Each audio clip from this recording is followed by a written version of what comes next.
Did you know Deceive Inc are already thinking about their next update since the Deceive Inc pre-weekend? Let's see exactly what they have in store for us. Let's get straight into it. My name is Deceive and I do a lot of Deceive Inc content, so if you're interested in Deceive Inc, make sure you subscribe to the channel. Let's go through it now. Welcome back, agents. With the 3 weekend coming to an end, we wanted to take the time to thank everybody that hopped in to play Deceive Inc over these last few days. It's been an amazing experience seeing so many agents on the fields, shattering all our player count records day by day. Compensation. Along with this increased influx of players also came with some issues. We experienced matchmaking outages that unfortunately took some time to rein in. To compensate everyone affected by the issues, we'll be rolling out 2 XP boosters to every account in the next few days. That's nice. Stay tuned for more news as to when exactly you can expect those to drop. As we close the weekend, here are some notes on what we are looking at and a bit of what you can expect in the future. Alright, so matchmaking, let's see what's going on.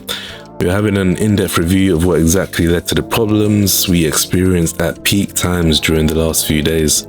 While the free weekend is certainly an outlier in terms of volumes, we want a clear picture of how we can avoid such issues in the future.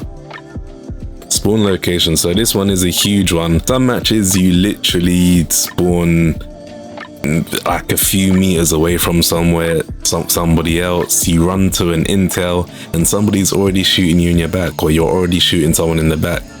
When you get the jump on someone, even when you get this jump on someone, it just feels a little bit unfair. So yeah, hopefully this can be looked at and fixed sooner than later, or even if they don't fix it, at least, I don't know, at least explain why it's happening, or explain what is the current system. Is it not random? Is it putting us next to each other on purpose?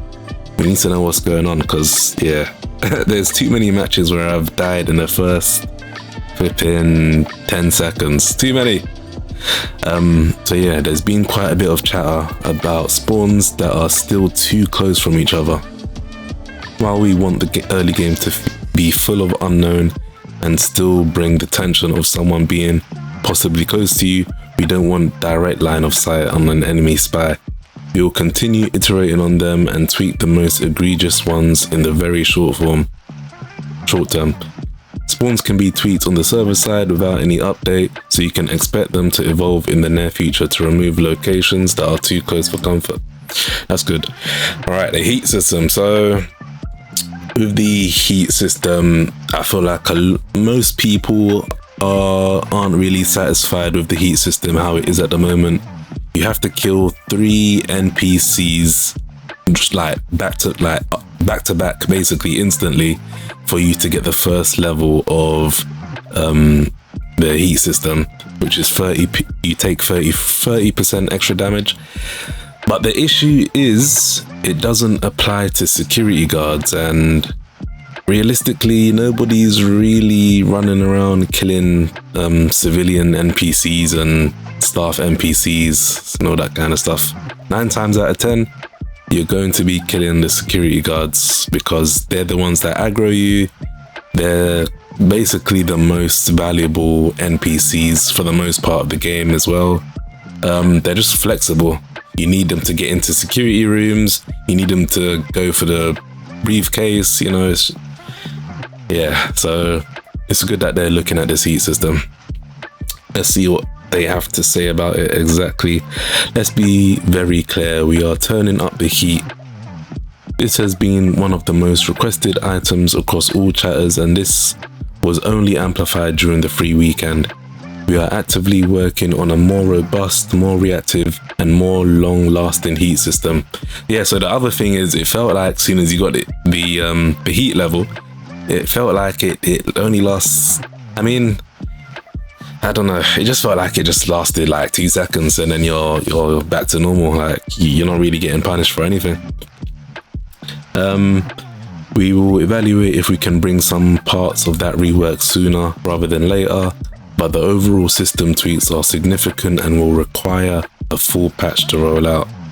We'll give you a full rundown of Heat 2.0 in the near future as it reaches a more complete state. It's good to know that they're, thinking about what they can do. I'm curious to what they might change. I feel like I'm just assuming that they're gonna add the security to the Heat system, because like I said, right now you can literally just kill all of the security on the map and your heat level is 0. So we'll see how we'll see what they do. Maybe they'll reduce the amount of NPCs, maybe even if they reduce it to 2. I think that would be better. Start with baby steps and then, increase the punishment as you go on, if we still feel like it's not really doing much. Alright, let's move on to the next section. Third partying. I feel like every battle royale is gonna have third parties. Let's see what people are complaining about. A big piece of feedback we've been looking into is the presence of quite a bit of third partying, especially in solo. While we don't want to artificially block third partying, we will be looking at multiple tweaks to make it less viable and more difficult to pull off. One piece of this we are currently testing is giving a player their cover if they loot the spy pack dropped from a downed spy.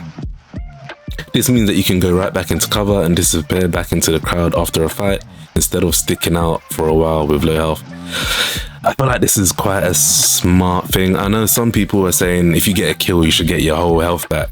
I don't feel like just getting a kill should automatically give you your health back, because at the end of the day you put yourself, 9 times out of 10 you've put yourself in that situation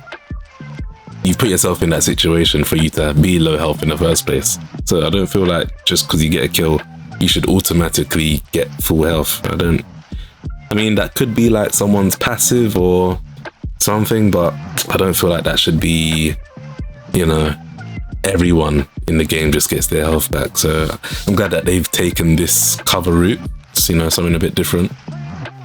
There is of course more to it than this, and we will be having a deeper look at other elements like gunshot audio range, which plays a big factor in finding fights from afar. Alright, let's look at the overall balance. We've been tracking feedback since the launch of Misery Empire and are preparing a short-term balance patch to address some frustrations and give more options to some agents that have a single strong playstyle. This will not be a huge balance patch like Misery Empire was, and more of an adjustment patch overall. You can expect multiple balance patches during the season as we turn some knobs to find a better playing field. Some of the hot topic items you can expect in there are nerf to the resistance status effect and buff hands. The way that I've seen some people slapping up the lobby with hands, I don't know if I wanna. Do I still want to see him get buffed? I thought he was rubbish before, but the way some people are going around, or I feel like maybe not the way that some people are going around, I feel like people have figured out how to use him or how you need to play him, I guess. He might not be as flexible as other players, or other characters should I say, but when you do what he's good at, then it's, I don't know, it just feels like he just wipes the lobby kind of. If he makes that first move, then yeah, you're not gonna be happy. Performance overall is still not where we would want it to be. We are actively working on this to allow more people to not only experience higher frame rates for all platforms. This will be an iterative process with progress continuing from patch to patch. That's always good.